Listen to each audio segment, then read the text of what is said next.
Hi, I'm Patty Hodge, retired nurse practitioner in psychiatry, doctor of nursing practice. This is Dr. Nurses Rock. Today I want to discuss high-risk behaviors. I often saw them in my clientele in all my years of working with the mentally ill.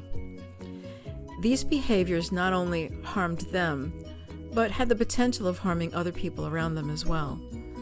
If you see these behaviors in people that you love or in yourself, please consider what is happening to yourself, what is happening to other people around you, and how your behaviors might be diagnostic of some kind of mental health problem that you should be reaching out for help for. The first one is smoking. Now you may think not many people smoke nowadays in this year of 2025 because we should know how high risk it puts you for illnesses such as cancers and lung diseases and heart disease. Unfortunately, it's an addiction, and many persons with mostly severe and persistent mental illness continue to smoke even though they know that it's endangering themselves. But it also endangers people around you. Think about secondhand smoke. People who don't smoke who are inhaling your smoke, which has those toxins in it. And third-hand smoke, which stays and lingers in the environment around you.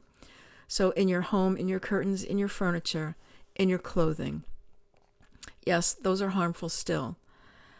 Smoking, there are cessation patches that you can ask for. There are programs that you can engage in. I know it's hard, but consider letting smoking go. The second is drinking alcohol. Yes, going to a party, celebrating a wedding, all of those things are places where people might drink. But there are people that will over-imbibe, and there are people that will do that in more than those circumstances. And that puts their health at risk, of course, because of liver disease and other health issues, but also because they get behind the wheel and others get harmed, unfortunately. Drug use is the third. Drug use is another addiction. It's very difficult to deal with, and many times it gets people in trouble with the law as well.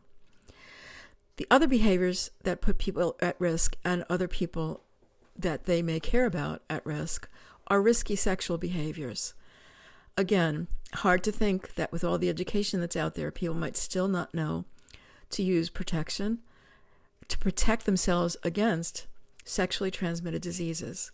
They are not eradicated. AIDS, HIV, HPV, syphilis, gonorrhea, genital warts, the list goes on and on. Please be careful. The next set of risks include what you don't do. So that would include things like not exercising enough.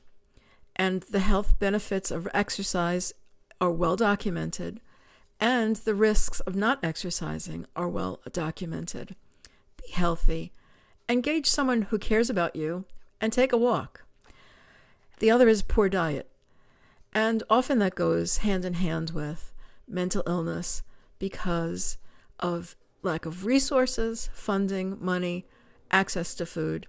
And those are things that the community can step up and help with things like food pantries or Meals on Wheels. But people have to know that there's a problem in order to help you.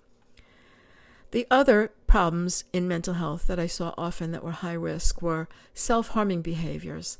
That included things like cutting yourself, scratching, burning yourself, and hair pulling, which is actually a kind of a mental health problem.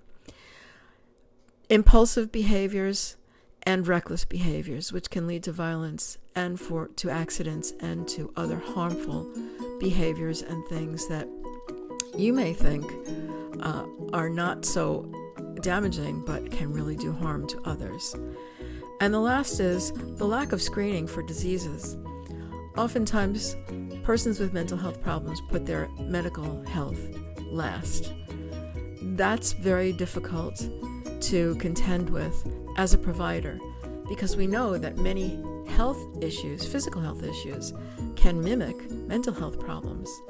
And those with mental health problems often die at a higher rate, faster, younger than persons who don't have persistent mental illness. So think about this list. Think about people that you love, and think of ways that we might be able to help people who are stuck with these risky behaviors as part of their everyday life. Take care now. Hope to see you soon. Be well.